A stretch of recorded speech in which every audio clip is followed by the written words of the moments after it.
அனைவருக்கும் வணக்கம். ஓம் நமச்சிவாயா. இன்னைக்கு நம்ம பார்க்க போகிற ஜாதகம் வந்து அரசு வேலை கிடைக்குமா அப்படின்னு கேட்டு வந்த ஜாதகம் வந்து வந்துட்டு இருக்குது. இந்த ஜாதகப்படி பார்த்தீங்கன்னா லக்னத்தில் வந்து சுக்கிரன் 6ஆம் அதிபதியாக இருந்தால் கூட ஒரு இயற்கை சுபரங்க அப்படிங்கிற முறையில் 6க்கு 8ல் மறைஞ்சு லக்னத்தில் உட்காந்துருக்கலாம். பரிவர்த்தனை அமைப்பில் வந்து லக்னாதிபதி இருக்கிறதெல்லாம் நல்ல அமைப்பு தான். இந்த ஜாதகப்படி பார்த்தீங்கன்னா புதன் தசை இது வரைக்கும் நடந்துட்டு இருக்குதுங்க. புதன் வந்து அப்படி ஒன்றும் பெரிய விசேஷம் இல்லை. ஒரு 11ஆம் இடத்துல சுக்கிரனோட வீட்டில் உட்காந்துருந்தாலும் கூட சனியோட பார்வை 7ஆம் பார்வையில் கிட்டத்தட்ட புதன் வந்து 24 டிகிரி இருப்பார், சனி 3 டிகிரி, கிட்டத்தட்ட ஒரு 9 டிகிரி சனியுடைய பார்வையில் வந்து அவர் ஓரளவு பாவத்துவமாக தான் இருந்திருக்காரு. புதனோட திசையில் அப்படி ஒன்றும் பெரிய நன்மைகள் வந்து நடக்கலை அந்த பையனுக்கு. இவர் கேட்டது வந்து என்கிட்ட வந்து கவர்மெண்ட் வேலை கிடைக்குமான்னு கேட்டார். சிம்ம வீட்டுக்கு வந்து எந்த நெகட்டிவும் இல்லை. அதே நேரத்தில் சிம்மாதிபதி அமாவாசை சந்திரனோட இணைவில் இருந்து சனியோட பார்வையில் இருந்தாலும் கூட கிட்டத்தட்ட குருவுடைய 2 டிகிரி பார்வையில் வந்து சூரியன் இருக்கிறது ஒரு நல்ல அமைப்பு. அதிகாரம் இல்லாத அரசு வேலைகள்லாம் கிடைக்கக்கூடிய வாய்ப்புகள் உள்ள ஜாதகம். ஐஏஎஸ் ஐபிஎஸ் இந்த மாதிரி அதிகாரம் மிக்க பதவிகளில் போய் உட்காரணும். சூரியன் வந்து பங்கமே இல்லாத சுபத்துவத்தை அடையணும்.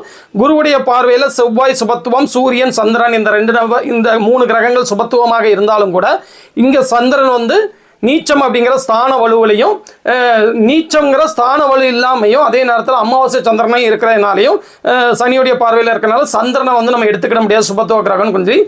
சூரியன் வந்து ஓரளவு சுபத்துவமாக இருக்கார். அதே நேரத்தில் செவ்வாய் பகை வீட்டில் உட்காந்துருந்தா கூட 10ஆம் வீட்டில் திக்பலமாகி குருவுடைய பார்வையில் இருக்கிறாரு. வேற எந்த பங்கமும் வர அடையாததுனால செவ்வாய் தான் முதல் நிலை சுபத்துவ கிரகமாக இந்த ஜாதகத்தை நம்ம எடுத்துக்கிடணும்.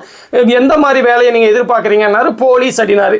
காவல்துறை கட்டாயமாக உண்டுங்க, நல்லா இருக்கும். சாதகமற்ற தசாபுத்திகளில் இருந்திருக்கீங்க. இப்போ தான் வந்து கேது திசை ஸ்டார்ட் ஆயிருக்கு. கேது திசை வந்து ஒரே நேரத்தில் சுக்கிரனோட 2 டிகிரி இணைவில் இருக்கிறாரு. 6ஆம் அதிபதி இணைவுன்னு நீங்கள் எடுத்துக்கிட்டா கூட அவர் வந்து வீடு கொடுத்தவன் வந்து மறைமுகமாக வந்து அந்த இடத்துக்கே வராரு. குரு வந்து வருவார். அப்போ மறைமுக வலுவை கேது பெறாரு. ஒரு இயற்கை சுபரோட இணைவில் இருக்கிற அந்த கேது வந்து எந்த விதத்திலையும் வந்து கெடுக்க மாட்டார், நல்ல பலன்களை தான் செய்வார். பொதுவாக கேதுவுக்கு வந்து நெகட்டிவாக கொடுக்குற மாதிரி எந்த தொடர்புகள் கிரகங்களோட தொடர்பு இல்லை. அதனால நல்லா தான் இருக்கும் கேது சரின்னு.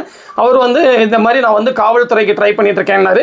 காவல்துறையும் தவிர்த்து தீயணைப்புத்துறை, இராணுவம் இந்த மாதிரி விஷயங்களுக்கு நீங்கள் ட்ரை பண்ணுங்கள், நல்லாயிருக்கும். அதே நேரத்தில் வந்து மெடிக்கல் ரெப்பு, மருத்துவ உபகரணம், கட்டிடம் கட்டுறது, நிலம் இது சம்மந்தப்பட்ட விஷயங்களும் நல்லா இருக்கும்னா. ஆமாங்க, நான் இப்போ ரியல் எஸ்டேட்டில் பார்த்துக்கிட்டு இருக்கிறேன். இந்த கேது தசை ஆரம்பித்ததுல இருந்து நல்லபடியாக இடத்த வந்து எந்த இடமா இருந்தாலும் நல்லபடியாக விற்று அதில் ஒரு நல்ல லாபத்தை பார்த்துட்டு இருக்காங்க. உண்மையிலேயே வந்து எனக்கு இந்த செவ்வாயுடைய இந்த கன்ஸ்ட்ரக்ஷனு, இடம் விற்கிறது இந்த மாதிரி விஷயங்களில் வந்து எனக்கு லாபம் வந்து கேது திசை தொடங்கின உடனே கிடைச்சிடுச்சு அப்படின்னாரு. இவருக்கு செவ்வாயுடைய காரக துறைகளில் லாபம் வந்து கிடைக்குது. அதோட சுபத்துவத்தின் மூலியமாக, செவ்வாயுடைய சுபத்துவத்தின் மூலியமாக 10ஆம் வீட்டில் திக்பலமாக இருக்கிறதுனால காரக நன்மையை வந்து செவ்வாய் கொடுக்குறாரு. அதே நேரத்தில் இவருக்கு வந்து தசாபுத்தி அமைப்புகளும் சுக்கிரனுடன் இணைந்து 2 டிகிரிக்குள்ளே இணைந்து சுபத்துவ கேது திசை நடக்கிறதுனால லாபம் வந்து கிடைக்குதுன்னு அவரோட வாயிலேயே சொல்கிறாரு. என்கிட்ட வந்து சொன்னாங்கங்க, நீ வந்து போலீஸ்லாம் ஆகிக்கிட மாட்டேன் அப்படின்னு சொல்லி சொன்னாங்க. மற்ற ஜோதிடர்கிட்டலாம் போய் கேட்டேன், உன்னால் வந்து போலீஸ் ஆக முடியாதுன்னு சொன்னாங்க.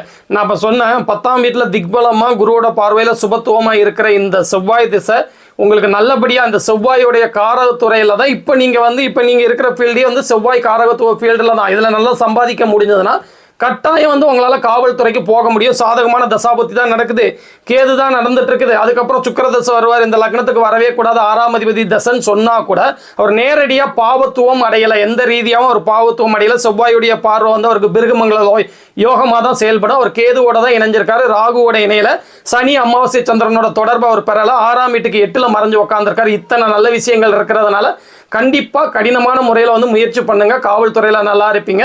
இந்த லேண்ட் சம்மந்தப்பட்ட ரியல் எஸ்டேட் விஷயங்களும் வந்து உங்களுக்கு நல்லா கை கொடுக்கும் அப்படின்னு சொன்னேன். இதே மாதிரி வந்து இன்னொரு நல்ல ஜாதகம் வரும்போது வந்து நான் அதை விளக்குறதுக்கு எடுத்துட்டு வரேன். ஓம் நமச்சிவாயா.